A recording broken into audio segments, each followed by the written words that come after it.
Hey everyone, Tankenstein here. In this video, I've got your gameplay for the PV-2D Harpoon. This is a Rank 2 3.7 BR torpedo bomber, regular bomber, whatever you want to call it, for the American Air Tech Tree. And this is a very rare vehicle. It was last obtainable in the Chronicles of World War II event in Warthunder and is now only obtainable in the marketplace for about $90 GJN. Or $90 USD. It's more or less a one-to-one conversion, at least currently. Now that said, this plane is pretty unique in that it is the only PV-2 in Warthunder, and unfortunately, it's not in the regular tech tree. Now, interestingly, you can upload that, or you can put magnetic mines on this, which, if I'm not mistaken, are usable on land battles, inland battles. So you can actually drop these on bases, and they are substantially more effective than the 1,000-pound bombs here. So as you can see, 318 kilograms of explosive filler equivalent, whereas this has over 500 kilograms of explosive filler equivalent. And this can also carry torpedoes, so on and so forth. You guys know the deal. And of course, for whatever reason, it forces you to carry HVARs with pretty much every loadout, which is really dumb. Now that said, one loadout that it does not force you to carry HVARs with is with the gun pods. Yes, this can carry 4 12.7mm, so HMG gun pods underneath the wings with over 600 rounds of ammo each. Now that said, that is what I'll be doing in this gameplay, at least for some of the gameplay. I will be bomber hunting, interceptor hunting, whatever you want to call it. I'm going to be hunting for some planes with this, with over 6 kilograms of explosive force just coming out of this thing every single second, and I'm going to do my best to just really ruin the day of any player that comes across my path, at least any enemy player, with this incredibly rare, very unusual aircraft that you don't really see in Warthunder. So I said, let's get into some gameplay here, have some good time, and, well, I just said it. Let's have a good time. Let's get into it. Ooh, this is perfect. The PV-238, the perfect target for me to launch this assault on. Now, one thing right now I'm realizing after playing this game for like 10 years is that with crews, if you were to expert or ace your crew, they get more vitality, right? So that's basically done through crew training, right? How can you train your crew to be able to absorb bullets better than not? Like, that isn't that kind of weird, right? Am I thinking a little bit like weird there? That's a little strange, right? I'm not just a little weird for thinking that. Like, can you really train, like, I mean, I guess it's like being shot by 22s, right? Like, if you get hit by a 22 caliber bullet, maybe your body becomes immune to like 223, you know? Like, you get more used to it. Obviously, that's a joke. It's not really accurate, but, you know. So that said, we were able to take out that PV-238 real easy with this. Now, unfortunately, one of the great things when it comes to American planes in Warthunder, at least higher BR American planes, is that they have use of really excellent tracer shells, and this does not. So I have to use universal belts on this. He doesn't realize, I don't think, how deadly this thing is. But this thing does not have access to the universal belts, or rather the tracer belts that are just full of incendiary ammunition. Rather, this relies on universal, which is largely full of incendiary, but it's not as good. So I'm going to die here. I'm going to just drop down and attack somebody. Not really quite sure who, but more or less my maneuverability has been killed. Not too big of a deal, but if I get one good boom and zoom in, I'll be happy. If not, still got 2 kills. Again, this is more of a meme machine how I have it loaded up. I'm not expecting to do very well in any match. So any kill is a good kill. And, you know, again, the point of my gameplay, it's not necessarily to be like, oh, look at me, I'm so good. It's really just to show, a lot of the time, weird aircraft that you don't see very often. And in this instance, in a weird way, with the 2 gun pods mounted underneath, playing in a very unusual role.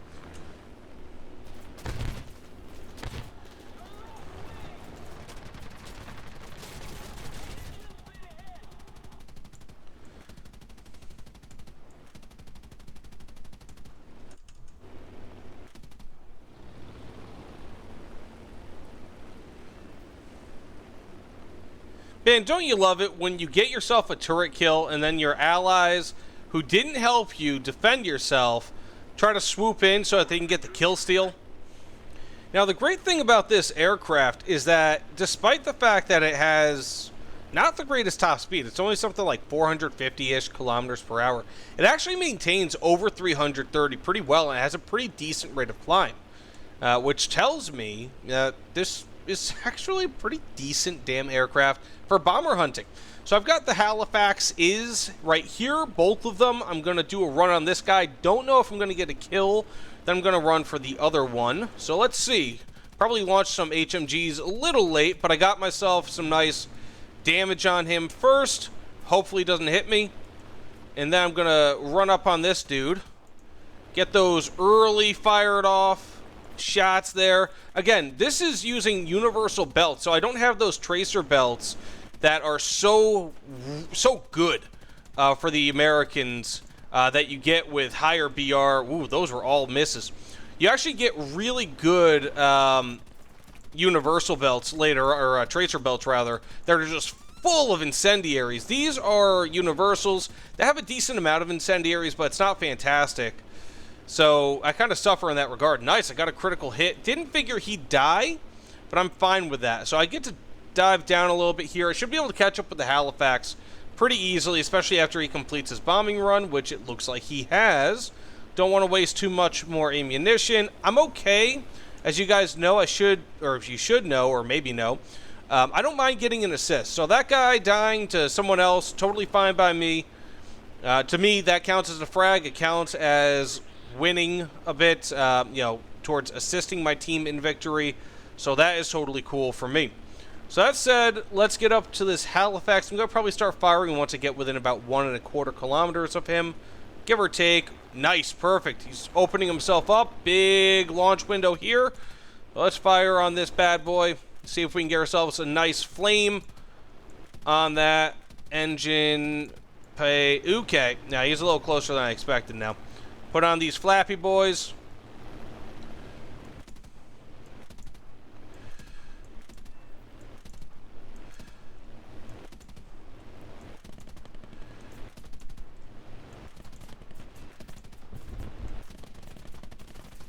Got him, finally! Okay, now it's time to land back at base.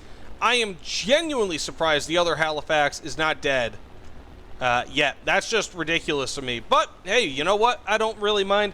Again, this is a bomber hunting video. I'm not trying to, you know, make this into something where I'm getting like 12 kills or something. Oh, it looks like he killed the other Halifax, but I didn't get an assist for it, oddly enough. But this isn't something where I'm like trying to get 25 or however many kills. Just having a good time, bomber hunting. That is the point of this video. Perfect. He is within turret range. Let's get him. Critical hit. And he's on fire. I'm dead, though. You know what? I'll accept it. That's 2 kills, probably. Yes. 2,400 points. Not too shabby. Let's get into the next one. Now, if you guys couldn't tell, this is kind of like a different type of gameplay video than what I normally make. In that most of my gameplay videos are very, you know, match-oriented. This is more kill-oriented, which I enjoy, but I think it's also more befitting of this type of vehicle. Wow, I'm going 600! That's like 200 over what its max speed is supposed to be. Let's turn up. Hoping this DO-217, does the E variant have cannons? I'm not sure, but I'll be able to turn around on them. Gotta turn off my engines, otherwise I'm gonna break a wing here. Okay, come back up. We are performing like the world's largest freaking dance here. Got a crit on them, nice. That's how we do. Although I don't think it's gonna matter all too much here, unless. Thanks, XP50. I love XP50s. XP50 players are so fun. They know how to make everybody enjoy Warthunder. Now, one thing I've noticed about this aircraft, and I'll give you guys a second to see if there's anything weird going on here. Did you see it? Yeah, Yeah, this guy's elbow is sticking out of the aircraft. And if you look at the models, I mean, they kind of look a little bit uncomfortable. Or like maybe they have some sort of an issue with their arms, specifically their right arms, because, I mean, the guy on the left's not even like close to grabbing the controls here. I mean, neither of them are. They're both pretty, like, they seem too small or in such a weird position that they cannot actually control this aircraft. So that said, we have a PV-238 over here. Let's see if we can shoot him down. I'll probably get taken out by that TA-154 afterwards, but who knows? Bada bing, bada boom, boom.